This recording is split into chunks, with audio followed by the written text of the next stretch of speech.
हाँ भारी। और कहना कैसे रूसल भांगल मोर बौरा हवा भागल जाई चढ़ी के बसहवा रूसल भांगल मोर बौरा हवा भागल जाई चढ़ी के बसहवा कितना मनाई कितना तकाई ताके न हमरी ओरी हाली पकड़ा ए गणेश बबुआ बसहा के डोरी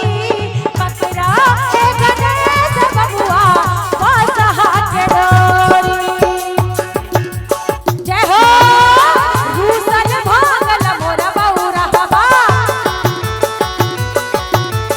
भागल जाई चढ़ के बसहवा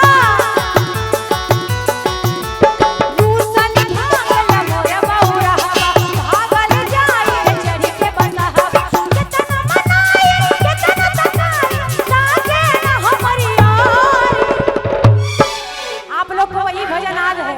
आप लोग के लिए। और कहना कैसे हमारी माता बहन के लिए के ना के दिन मा जाता है गौरा याद है ना पक्का के ना के दिन मा जाता है के ना के दिन मा जाता है गौरा के ना के दिन मा जाता है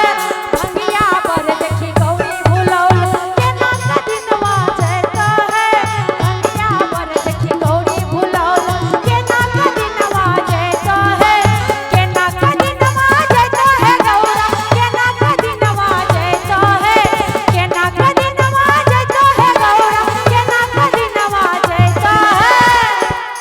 और आप लोग सभी कोई एक लाइन से सब कोई हाथ उठाइए तो सभी कोई ऊपर जिनका हाथ होगा नीचे हो जाएंगे सबसे पीछे बोली सच्ची दरबार की।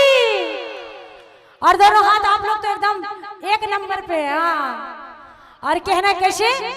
अब भंगिया बर देखी गौरी भुलौल के ना का दिनवा जाता है भंगिया बर देखी गौरी भुलौल के ना का दिनवा जाता है पीछे पत्थर पर जिंदगी ना राम लागता पीछे पत्थर पर जिंदगी ना राम लागता। और पार्वती मैया बोल रही हैं कि इस गर्मी में सावन के महीना में जल्दी घर बनाइए बारिश पड़ रहा है। और कह रहे कैसे कि कहिया घर बनबै ये भोला घाम लागता कहिया घर बनबै ये भोला घाम लागता आसो के सावन में घर अइबो कि ना अइबो आसो के सावन में घर अइबो कि ना अइबो ए रजऊ जब घर जइबो कि ना जइबो ए रजऊ जब घर जइबो कि ना जइबो आसो के सावन में घर अइबो कि ना अइबो आसो के सावन में घर अइबो कि ना अइबो। और एक जैसा ताली बजाएंगे सभी कोई हाथ ऊपर करके एक जैसा ताली ये लोग डांस करेंगे आप लोग ताली बजाएंगे तो आप लोग भी जो बैठे हैं सभी कोई आप लोग भी उठा लीजिए भैया एक बार। हाँ आप लोग भी उठाइए लंबे लंबे और जो जितना ऊपर कीजिएगा वो तो जितना उतना जल्दी ऊपर जाइएगा नहीं जाइएगा घबराइए नहीं। बोली सच्ची दरबार की कि अरे ए कि अरे ए कि अरे ए रजऊ जब घर जइबो कि ना जइबो ए रजऊ जब घर जइबो कि ना जइबो पिया बाहरे सब दिह कैसे पिया बाहरे सब दिह कैसे कांवर उठाई बरे भौजी कि भौजी रहे आ कहीं से अकेला देव घर जाई बड़े भौजी कि भौजी रहे कहीं से अकेला देव घर जाई बड़े भौजी पिया बाहरे सब दिह कैसे पिया बाहरे सब दिह कैसे कांवर उठाई बड़े भौजी कि भौजी रहे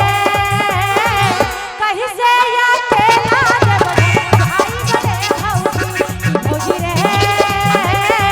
कहीं से अकेला देव घर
और सभी कोई खुल के हाथ उठाएंगे। एक भजन और याद आ रहा है आप लोग का डांस देख के कि रोड में